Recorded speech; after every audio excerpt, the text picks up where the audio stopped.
Grabe guys, ang hirap talaga maghanap. Ito, ano ba to? Uy, nasaan tayo? Ay, sorry, pauwi na pala.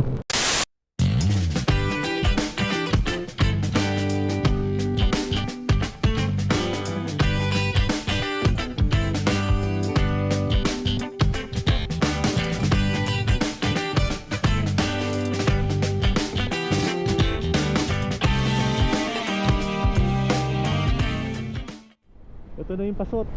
Pasot. Ito na yun. Oh my god. Sarap. Grabe.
Yun, good morning. Good morning, good morning, good morning. Hindi na, hindi na. Okay na, okay na. Okay na. Uy! Yun, salamat.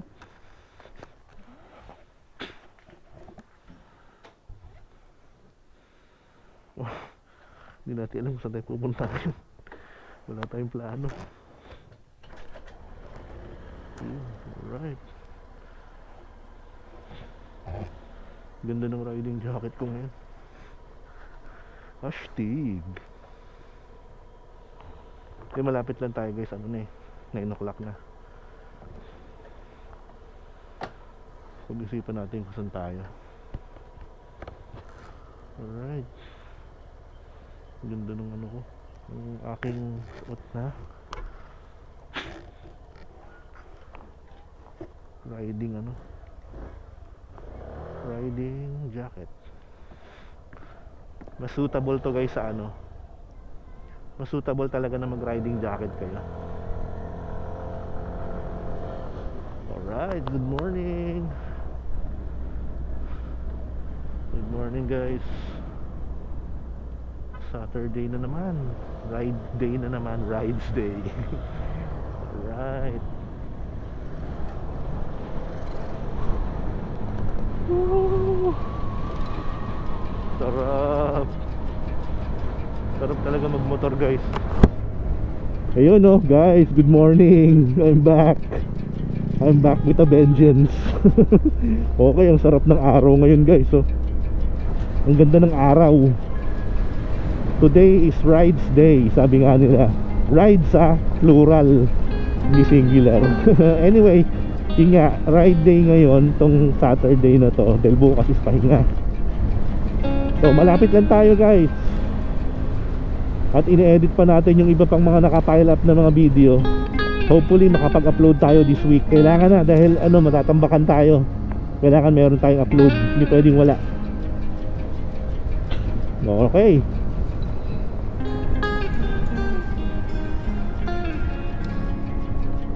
Alright. Medyo late na tayo guys, nakaalis. So kailangan na nating pumaspas ngayon. Naka riding jacket tayo, naka full gear tayo ngayon. Hindi ako nagano yung hoodie. So sinasanay ko na yung sarili ko na na magsuot ng proper riding attire, para hindi naman yung sobrang armored ka. Yung lightweight lang, yung mesh lang yung ko eh. Ayoko nung sobrang armored kasi scooter lang naman to eh. Masyadong parang OA for me. Sa akin lang ha. So kaya ito pinili ko, riding mesh jacket. Mas maano siya tignan, mas maayos kumpara dun sa yung naka-hoodie ako. Parang wala lang. Mas gusto ko na tong ganito. Ito mas maayos tignan eh. Mas tawag doon. May tawag sila doon eh. Hindi ko alam. Yun. So for this ride guys, hindi ko alam kung saan tayo pupunta actually. Pero mas lilin toward ako sa Rizal. Dito lang sa Rizal. Ayoko nang pumunta ng South kasi baka lumayo pa tayo eh. So doon tayo sa taas sa Mission Hills tayo magde-decide. Yung ating pre-ride check.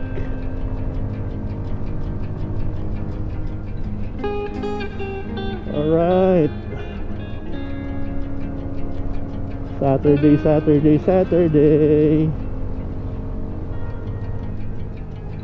Isa sa pinaka-favorite ko na araw is talaga, Sabado. Iba talaga ang charm ng Saturday for me. Sa work ethic ko, ang Friday doon mo wrap up lahat. Doon yung reporting, auditing, diba? Then if you have some little time or time to spare every weekend, yung finalize checks ng mga tasks, ng mga production pull or push sa Git, diba, sa repository, yun, mga ganun. Anyway, time for our pre-ride check at na rin, para ma-determine na rin natin kung saan tayo pupunta. Yeah, ang ating favorite spot. Alright, pre-ride check. Oh,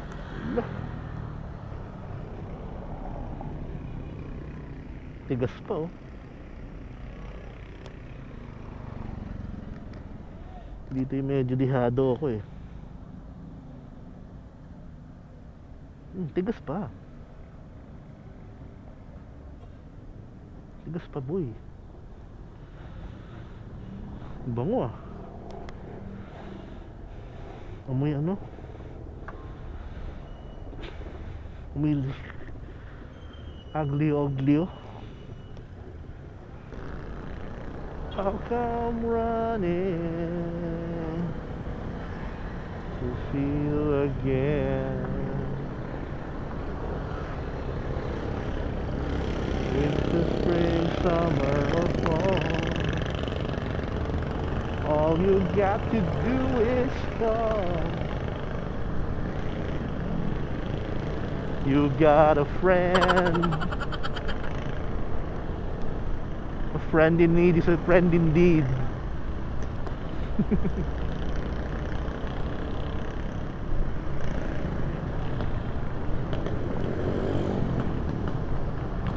Okay. So ang PG1 nga pala guys is semi-automatic. So coming from an automatic transmission, medyo maninibago ka ng konti doon. Dahil meron kang element ng left foot mo para mag-switch ng gear. Pero ang maganda doon guys, rekta yung gear mo. Rekta gear mo doon. So malakas ang hatak nun, saka torque. Pero hindi siya ganun kabilis. Hindi siya ganun kasing bilis ng mga ganito automatic, ang bilis to eh. Kasi nga hindi siya built for speed. Ang hanap ko sa kanya is para siyang ADB 160. Pwede mo siyang gawing pang off-road. So Pwede mo siyang gawing pang off-road. Yun ang gusto ko doon. Kasi gusto ko, matagal ko na rin gusto magkaroon ng off-road machine eh. Pang off-road. So yun ang magandang solution. Cost effective, tsaka man, quality wise mas okay siya. Nakita ko na siya ng personal. Ang ganda. So konting kembot na lang at makukuha na natin siya. As much as possible gusto ko i-cash na lang. Ayokong hulugan. Kasi wala lang. For me kasi ito mga ganito toys to eh. Mga laruan. Toys for the big boys. Na ayokong, alam mo yun, ayokong mabaon sa utang para lang ma-fulfill yung playful part of me. Alam mo yun, yung mga ganon. Ayoko ng ganon. I don't roll like that. Hindi yun ang mga galawan ko eh.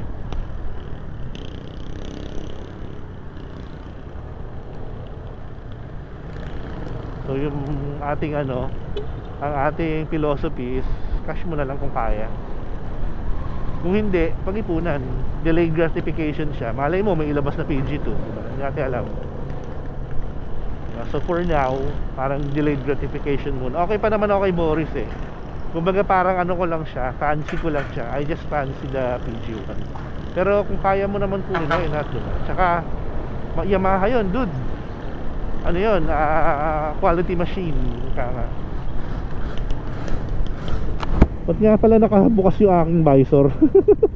Loko. Hindi tuloy maganda yung audio kanina. Anyway, so yun nga, ganun yung ating philosophy sa buhay.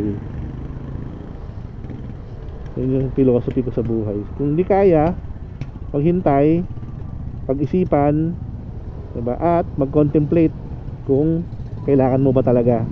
Kung di mo kailangan, man, you don't have to waste your money and time and emotion thinking about it. So hindi siya worth na pagbigyan ng alam mo yun, dahil material things lang yan. Hindi siya worth pagbigyan ng ng ganun attention.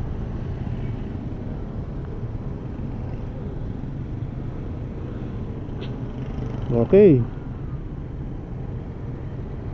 where are we going? Teresa na lang daan natin. Dahil may pupuntahan pala tayo na pwede nating matuklasan. Actually yung magandang pang Oplan Galugad yun eh. Yung PG1. Pwede yun sa mga yung mga looban ng Rizal na puro ahon. Ahon tsaka rough road yun. Kaya I'm looking forward to that. Siguro ngayon mag-iipon muna ako ng money for yung accessory niya. Bilihan ko siya ng mga accessory, particularly mudguard, yung araro.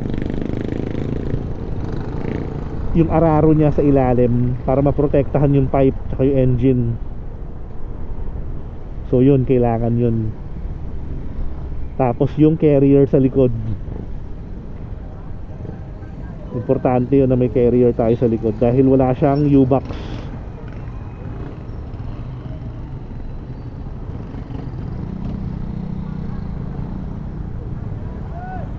Importante yun. Pag walang U-box ang inyong motorcycle, kailangan talaga meron tayong top box. Mas makakatulong yun.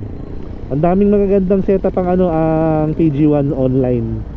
Ang dami niyang customization, kaya isa yun sa nagustuhan ko sa kanya. Talagang individualized concept talaga. Hindi ka talaga magsisisi, ika nga, sabi nila. Dahil ang dami mong choices ng ang dami mong choices ng mga accessory ng pwede mo ilagay sa kanya. Yun. So yun ang ating gagawin for now.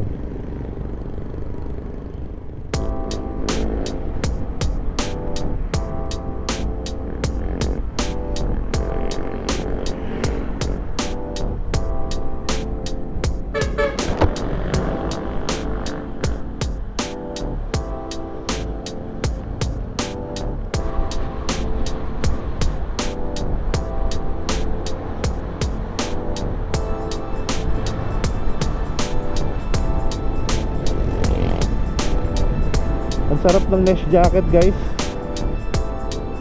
Alam mong protektado ka slightly, pero hindi siya ganun mainit kasi lumalagos yung hangin dun sa mga mesh eh. Saka madali siyang matuyo pag nabasa ka. Kaya ano mo lang, bibilad mo na sa araw, mas mahanginan lang siya, yun eh.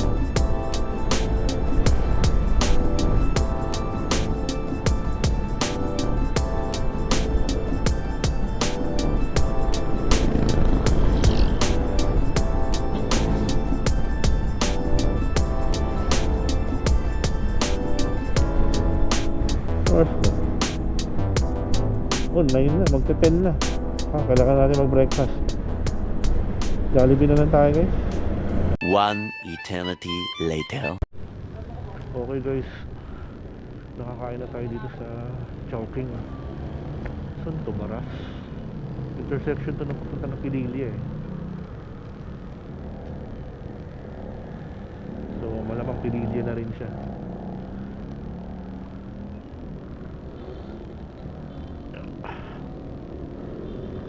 Kuya, Pililya to? Pililya? Pililya Rizal na to, no? Tanay. Tanay, doon ang Pililya. Yung Pililya ba lagusan nun yung Fami Laguna? Pag dinire-diretso ko. Misang Laguna, tas pa. Pero pag halahala ako, may daan din papuntang Fami. Wala. Wala. Dead end na yon. Laguna po. Laguna. Okay. Sige. Doon ako papunta sa Fami eh. May Red Horse. Kami Laguna. Oo. Dire-diretsuin nyo lang po yung windmill. Windmill. Di ba may halahala? Dire-diretso. Dire-diretso lang. Sige, doon na lang ako sa halahala. Sa windmill. Pagka po may nadaanan ako na street na highway na mahaba. Yun na po yung Doon na. Sige. Salamat. Drive safe po, sir. Oo, salamat. Ingat po. Okay. So doon ang daan natin, bali guys, sa papunta tayo ng halahala according to Kuya doon, papunta doon. So doon tayo, sa area na yon.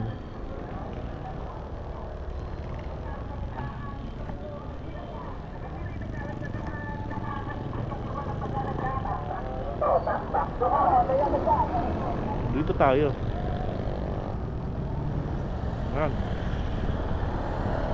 Ayun, tama, doon nga yung halahala Pililya Arc.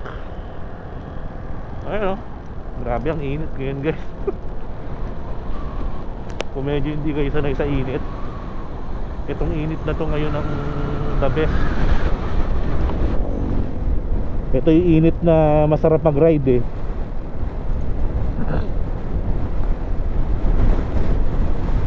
Ayun Pililya Rizal.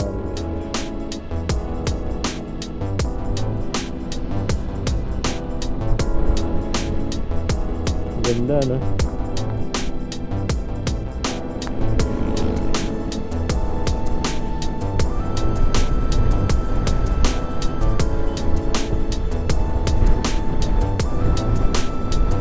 Lakas ng hangin. Ang ganda ng gantong daan. Pero ang problema dito guys, madulas to pag maulan eh. Itong gantong daan, yung para siyang asfalto na kanina, yung smooth. Ano yun eh, madulas yan pag umuulan. Oh man.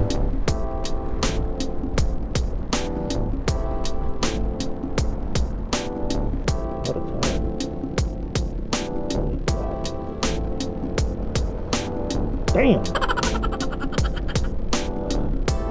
Down eh. Uy, hinog Ay. Ano kaya meron dito? Enterprise Hardware. Yung maganda sa ibang hardware yung ganun. Yung para siyang, alam mo, park eh. Nagiging park eh.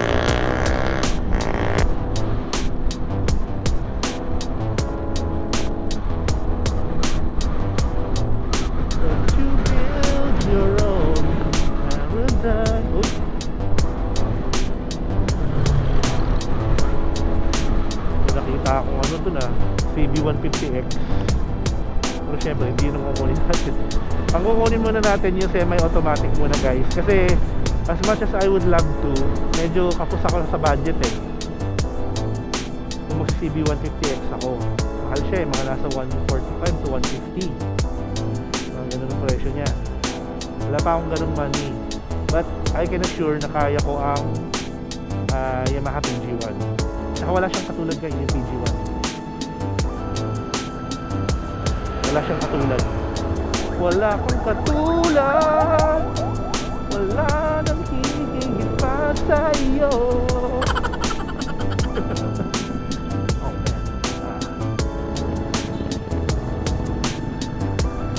Yun, no? 君の虜になってしまえばきっとこの夏は充実するのもっともう戻れなくた Sana all. Sana all lang talaga. Grabe makaya po si ate. Talagang ano eh, stick to one. Ay, I mean ano, ayaw mo pa ano eh. Walang aagaw sa BF mo, ma'am. Trust me. Uy. Hey, you know. Nakabukas yung mga ventilador ngayon, no?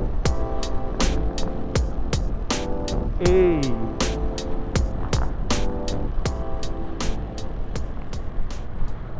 Okay guys, nakapagpa-gasolina na tayo. Let's go. Dulas nun ah. Oh, hala, ang dulas. We got the night. Ang dulas ah. Minaapakan yata ako na something. Oh, hala, ang bilis yung hangin ah.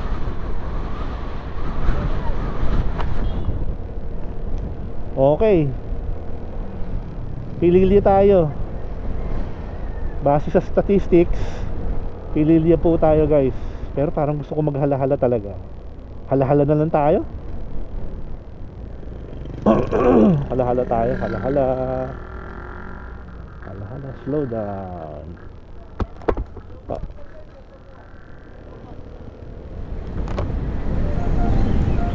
So nag-improve si Boris ng acceleration niya at yung speed.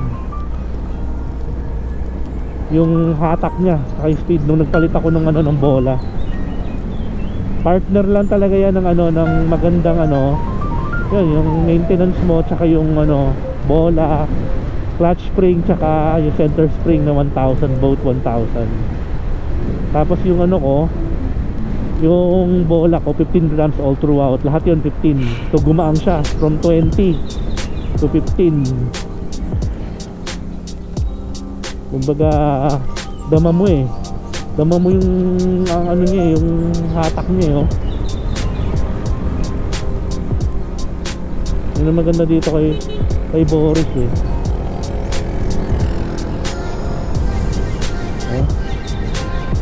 kumbaga nag-iba yung takbo niya, hindi na siya yung tulad ng dati. Yun wow, hala-hala. Yun may dagat. Hindi dagat yun, Laguna de Bay yun guys.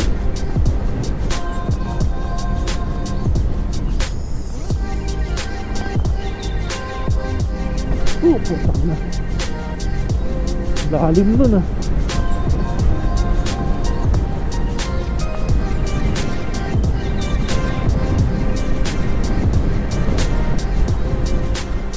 Dito yung disadvantage guys pag naka-lowered kayo, pag nilower nyo yung Bergman nyo, tapos nagpalit kayo ng manipis na gulong sa unahan. Yan, pag lumuba kayo, sabi ko sa inyo, yung mags nyo magsasuffer nyo guys. Ito ang ganda oh my god, ang ganda. Grabe, iba talaga si Mother Nature.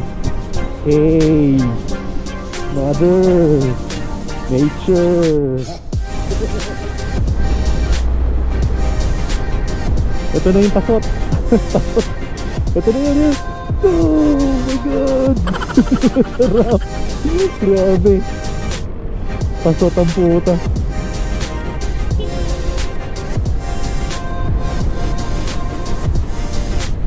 Dito masarap bumururot Ang Ang lawak. Yung mga pagawaan dito ng mga ano, ayun, yung mga power plant, tapos yung mga dairy. May nakita ko dito kanina, ewan ko, dairy yata yun eh. Pagawaan ng mga dairy products. Pero ang lamig ah. Ang lamig doon sa area na yun. Promise.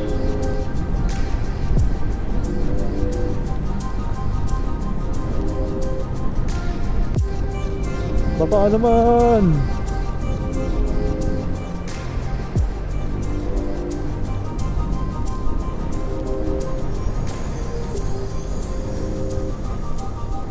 Dito na yung malapit na yung San Flora. Ganda oh. Dito masarap talaga guys mag chill ride sa area na to, sa Halahala. Halahala at saka yung papunta ng Kabinti. Ito yung magkalaban eh. Sa ngayon ha, sa ngayon yung mga napupuntahan ko pa lang, Kabinti, tsaka yung papunta ng Kabinti, tsaka ito, Halahala. Pero sa haba, parang mahaba itong Halahala eh. Hindi ko lang sure ha. Parang mahaba ito eh. Barangay Punta. Oo nga, ito nga yun. O ito na yung Punta marker. Ito ba yun? O ito nga yun. Yun o, Punta. Nadaanan na natin yung San Flora guys. Dito yun, sa area na yun. Dito. Yung parang ano, yung parang fish pond nila, yung fish port. Dito yun eh.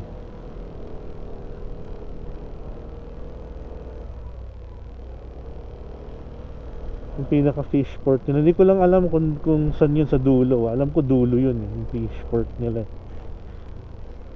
Yung fish port. Dun pa yun sa dulo.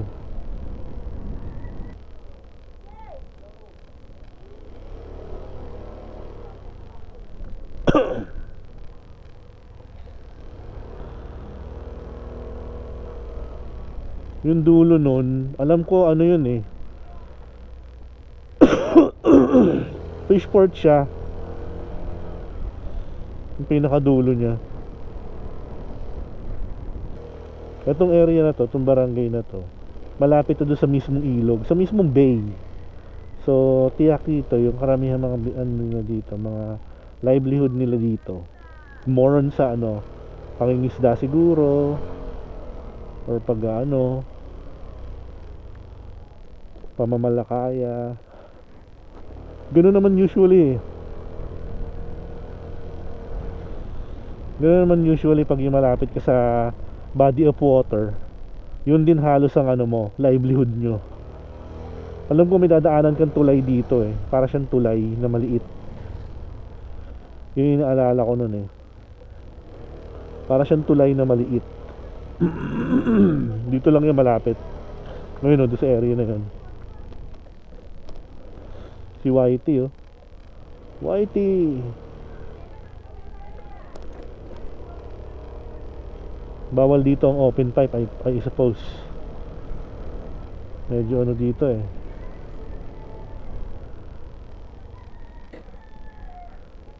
Medyo tahimik. Tahimik yung area nila dito. Dun yun oh. Kakanan ka dun. Yan, yung tulay na yan. Ito, yan. Tulay siya dahil may ilog dito eh. Yan yung ilog niya. Yan na yun. Ayun oh. Yung area na yan oh. Dito na yan. Ayun oh. Ayan. Yung bay area nila. Ayan. So technically, nandito na tayo. Ayun oh. Yung I Love Punta na yun, yung area na yan. Ganda na guys. Diba? Puntahan natin.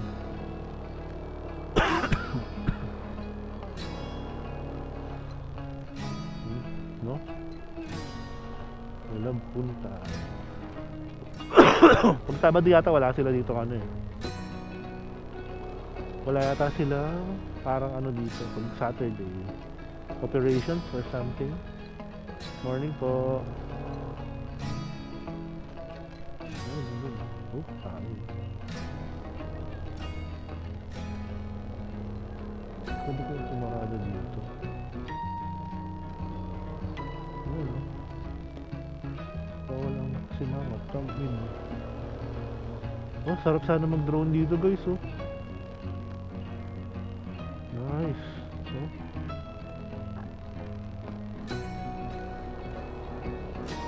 Yan oh. Oh. Yan, dito sa area na to yun. Area na yan. Yung part ng drone.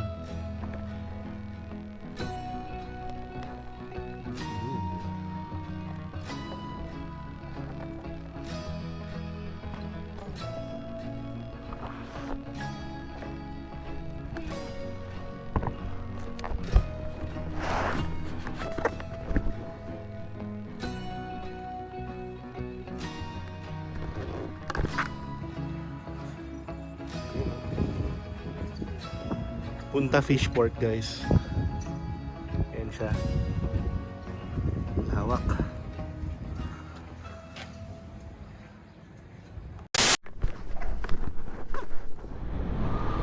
Okay guys. Pauwi na tayo nito. Short ride lang tayo halos. Hindi naman tayo lumayo halos. Ano naman tayo, nagstay pa rin naman tayo sa bahay. Mag-work na lang muna ako ngayon. At mag-edit ng mga video nga pala.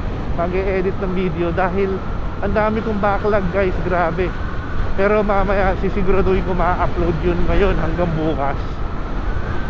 Kailangan yun. Alright guys, kung nakarating ka na sa part na to guys, ako po si Brad Ryan Roy. Kung hindi ka pa nakasubscribe sa channel ko, baka pwede naman makahingi ng subscribe guys. Baka naman. Okay, sa muli, hanggang sa muli guys. Brad Ryan out. Grabe guys, ang hirap talaga maghanap. Ito, ano ba to? Uy, nasaan tayo? Ay, sorry, pauwi na pala.